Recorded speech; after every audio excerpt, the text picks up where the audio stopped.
শীতকালে এই পালং শাকের রেসিপি একদম মিস করা যাবে না। রেসিপির জন্য লাগছে পালং শাক সেদ্ধ করে নিয়েছি, তারপর জল ছড়িয়ে ধনেপাতা আর পালং শাক কাঁচা লঙ্কায় ভালো করে পেস্ট করেছি। কাজু কিশমিশ ভেজে নিয়েছিলাম, তার সঙ্গে আমি কড়াইতে তেল দিয়েছি, অ্যাড করেছি একটা গোটা লং, তার সঙ্গে গোটা জিরে।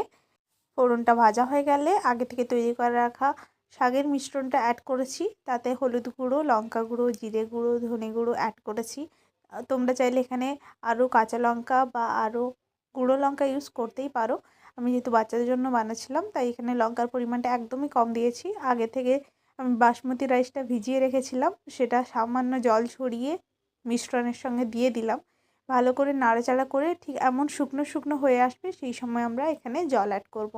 জল এখানে পরিমাণ ছিল 1 কাপ চালের জন্য 1.5 কাপ জল।